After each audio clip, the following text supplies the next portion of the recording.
Imagine, on est à New York. Gratte-ciel, sirène, tout le monde parle anglais. Et à peine à quelques heures d'ici en voiture, tout bascule. Les gens te parlent en français, les panneaux sont en français, l'école, le travail, l'administration est en français. Tu n'as pas changé de continent, tu n'es pas de retour en France, tu es toujours en Amérique du Nord, au Canada, plus précisément au Québec. Mais comment en Amérique du Nord, à plus de 5000 km de Paris, on parle français? La vraie question, ce n'est pas pourquoi ils parlent français, mais plutôt comment cette langue, le français, a survécu ici, entouré de millions de personnes anglophones. Et pourquoi le Québec aime tant la langue française? Pour comprendre ça, il faut remonter à une époque où le Canada, les États-Unis et le Québec n'existaient pas. Revenons au début du XVIIe siècle. L'Europe est en pleine expansion coloniale. Les grandes puissances comme la France et le Royaume-Uni cherchent à étendre leur contrôle.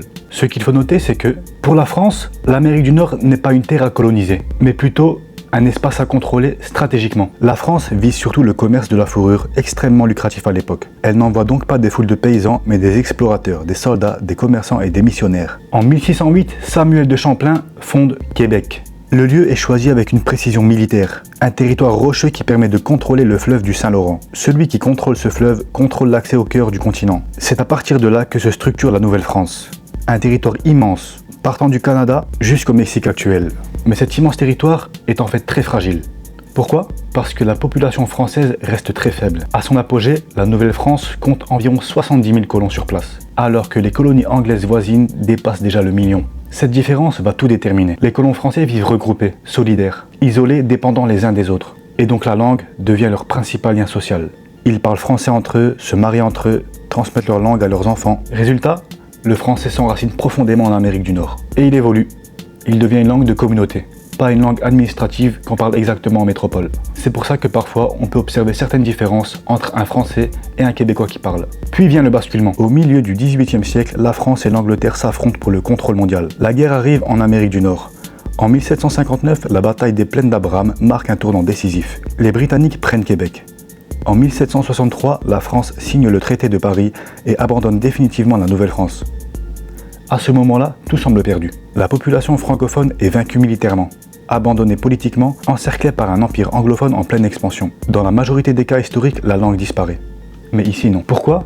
Parce que les Britanniques vainqueurs font un choix décisif. Interdire le français à ces populations provoquerait des révoltes, des manifestations, voire une perte de territoire. Alors ils choisissent la tolérance. Ils autorisent le français dans la vie quotidienne, maintiennent le code civil français, autorisent la religion catholique. Ce compromis sauve littéralement la langue française sur le sol américain. Mais cette survie est trompeuse, car au 19e siècle, le vrai danger arrive.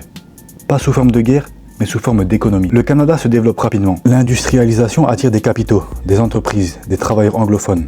Montréal devient le centre économique du pays.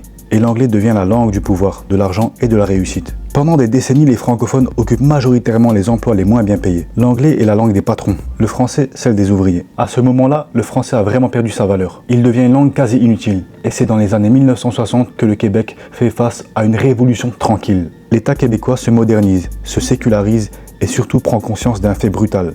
Si rien n'est fait, le français va disparaître. On est en Amérique du Nord, les États-Unis deviennent la première puissance mondiale, eux ils sont anglophones, l'ouest du Canada parle anglais, l'anglais prend une très grande place à Montréal, il faut faire quelque chose. C'est dans ce contexte que naît la charte de la langue française, la fameuse loi 101. Elle ne cherche pas à faire du français une langue symbolique, elle cherche à en faire la langue normale de la région, évidente et incontournable. L'école devient française pour les nouveaux arrivants, le travail devient français, l'espace public devient français. Ce n'est pas un choix sentimental, c'est un choix de survie culturelle. Si vous allumez la télé québécoise et vous regardez des débats politiques lors d'élections, vous pourrez entendre certains politiciens affirmer leur volonté de remettre encore plus le français sur le devant de la scène. Pourquoi le Québec devient-il strict et met en place des lois? Parce que le Québec est minoritaire sur son propre continent. Parce qu'il sait que la simple coexistence libre favorise toujours la langue dominante. Et maintenant, un point assez mal compris.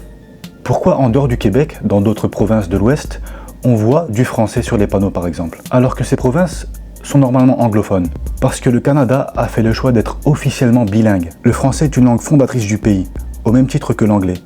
Les institutions fédérales doivent donc fonctionner dans les deux langues, partout. Mais il y a aussi des communautés francophones historiques hors Québec, en Ontario, au Nouveau-Brunswick, dans l'Ouest. Elles sont minoritaires, parfois un peu fragiles, mais elles nous rappellent une chose. Le français n'est pas un invité au Canada. Il était là avant que le pays existe. Aujourd'hui, le Québec continue de renforcer la place du français, non pas par nostalgie, mais par lucidité.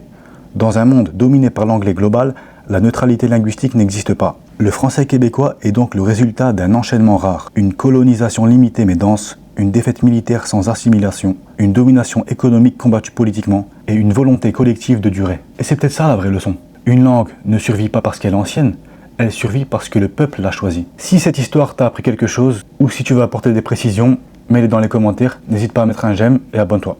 Merci d'avoir regardé.